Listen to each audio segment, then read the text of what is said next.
o seu dia, para abençoar a sua semana, né? É mais um vídeo da série 12 dias de oração para 12 meses de vitória.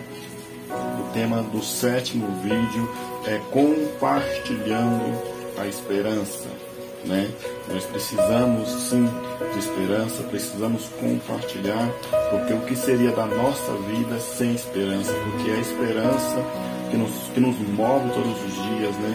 Porque como diz, né, o próprio Paulo, lá em 1 Coríntios, capítulo 13, versículo 13, que permaneça em vós os três, a fé, a esperança e o amor. Ou seja, essas três coisas são primordiais na nossa vida.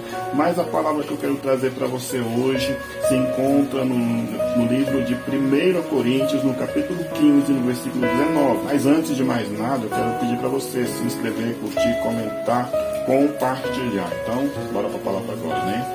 Que é o mais importante de tudo.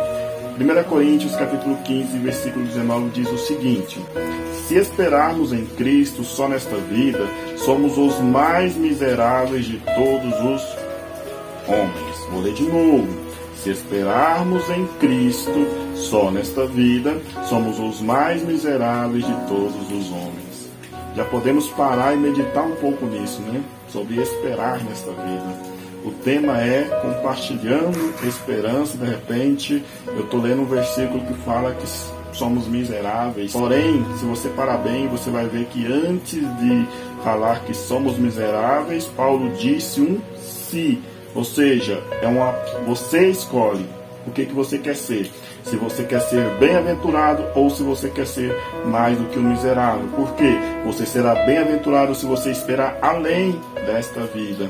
Mas você será mais do que um miserável se você esperar apenas nesta vida. A maior esperança que nós podemos compartilhar com as pessoas é a vida eterna. Pois nada nesta vida se compara com a eternidade.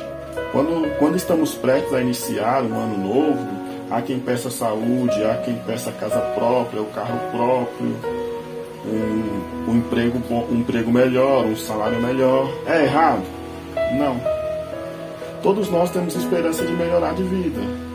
Porém, muitas vezes essas coisas acabam tomando lugar daquilo que deveria ser o primeiro lugar e o mais importante de tudo na nossa vida.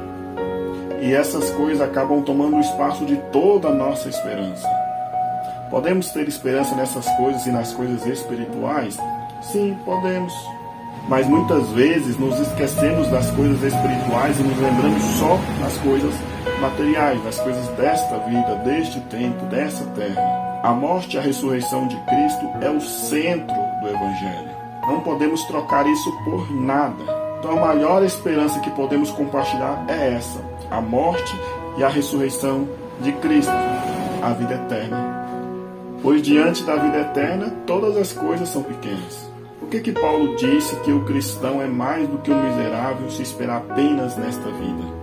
Porque se você ler a Bíblia e ver o que ela fala sobre o céu, você vai ver que não faz sentido desejar somente as coisas da terra, quando as coisas do céu são infinitamente melhores. E essas são as palavras de quem já viu o terceiro céu, ou seja, Paulo viu o terceiro céu, então ele estava falando com propriedade. Em uma certa ocasião, quando Jesus se depara com um jovem rico e se recusa a segui-lo porque era muito rico, não queria abrir mão das suas riquezas e preferiu abrir mão do próprio Jesus, Pedro, ali no meio dos seus discípulos, fala: nós largamos tudo para te seguir, o que nós receberemos? O que nós ganharemos? E a partir do verso 29 e o versículo 30, Jesus responde: em verdade te digo que ninguém há que tenha deixado casa, ou irmãos, ou irmãs, ou mãe, ou pai, ou mulher, ou filhos, ou campos, por amor de mim e do Evangelho, não receba 100 vezes tanto, e já neste século, e no século futuro, a vida eterna. Nada que abramos mão nessa vida por amor a Cristo é em vão. Jesus, ele fez promessas. Tudo que você abre mão por amor a Ele, você vai receber 100 vezes mais, ainda nesta terra, neste século. Mas só que o mais incrível, o mais importante não é nisso, não é isso. O mais importante, que ele fecha com chave de ouro, é o que vem no final. Além de você receber 100 vezes mais neste século, você ainda recebe o quê? A vida eterna. Por isso, nada que nós abramos mão por amor a Cristo é em vão. Talvez você tenha que abrir mão do seu emprego, tenha que abrir mão da sua casa, tenha que abrir mão de muitas coisas, porque a Bíblia também fala, né, que você precisa negar a si mesmo. O Evangelho não é só prosperidade, o Evangelho não é só abundância, o Evangelho também é dificuldade, o Evangelho também é escassez, o Evangelho também é perseguição. Então tudo isso nós passaremos por amor a Cristo. Se você está vindo para a igreja, se você está vindo para o Evangelho por causa das bênçãos do Senhor terrenas, você está vindo pelo motivo errado, porque o intuito principal de Jesus, quando Ele morreu na cruz, não foi te dar um carro novo, não foi te dar uma casa nova, mas sim te dar a vida eterna. A palavra de Deus ela é bem clara. Nós precisamos aprender a abrir mão. Nós precisamos aprender a renunciar. Nós precisamos aprender a compartilhar, né? Porque o tema desse vídeo é compartilhando a esperança. O que você tem compartilhado com seu irmão? O que você tem compartilhado com a sua irmã?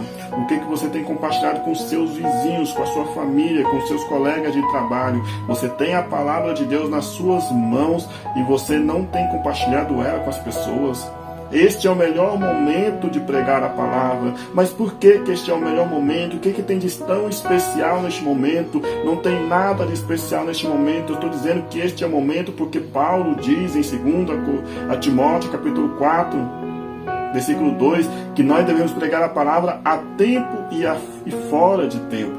Então, se você está feliz, pregue a palavra. Se o tempo está bom, pregue a palavra. Se as coisas estão favoráveis, pregue a palavra. Se está todo mundo tranquilo, esquecendo que Deus existe porque a vida está boa, pregue a palavra. Mas se o tempo está ruim, pregue a palavra. Você está no meio de uma pandemia onde está todo mundo com medo de morrer, pregue a palavra. Ou seja, não existe um momento certo, um momento exato. Todo momento é momento de pregar a palavra, porque Paulo ele não disse pregue a palavra só quando for conveniente para você. Ele disse fora de tempo. Pregue a palavra fora de tempo. E é do seu tempo que ele está falando. Se você não está bem para pregar a palavra, pregue a palavra. Paulo estava preso quando ele escreveu aquelas cartas para as igrejas. E mesmo assim ele escreveu, né? Fisicamente ele não estava bem porque ele estava preso. Quem é que pode ficar bem preso, né? Mas ele escreveu.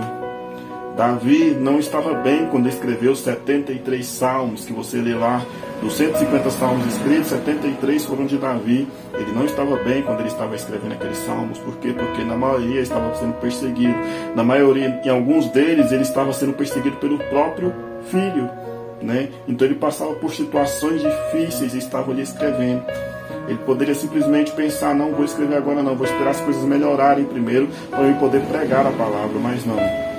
Ele fez porque ele sabia que ele precisava fazer. Por quê? Porque ele era um instrumento de Deus para a obra de Deus. E eu e você somos instrumentos de Deus para a obra de Deus. Então nós temos que fazer a obra de Deus, independente se nós estamos bem, independente se nós estamos mal, independente de qualquer coisa. Nós precisamos fazer a obra de Deus. Nós temos que tirar da nossa cabeça que a obra de Deus precisa de nós. Somos nós que precisamos da obra de Deus para nos mantermos vivos, né? Para nos mantermos ativos, avivados. Se você quer ser uma pessoa ativa, avivada, quer ter a sua fé renovada todos os dias, então faça a obra de Deus. Por quê? Porque a fé sem obras é morta. Então compartilhe essa esperança para as pessoas. Muitas pessoas precisam ouvir a história de Jesus e você conhece. Então pregue. Amém? Vamos orar? Senhor nosso Deus, muito obrigado, ó Deus, por mais este dia que o Senhor nos proporcionou, ó Deus. Abençoe, Senhor, a vida da pessoa que estará assistindo esse vídeo, ó Deus. Derrama o teu poder, a tua graça e a tua misericórdia sobre esta vida, Senhor, em nome de Jesus. Fortaleça, Senhor, a fé desta pessoa hoje, ó Deus. Transforma, Senhor, a fé desta pessoa hoje, ó Deus. Que essa pessoa possa ser avivada, renovada, transformada pelo poder da tua glória. derrama o teu poder e a tua graça sobre a vida dessa pessoa, Deus.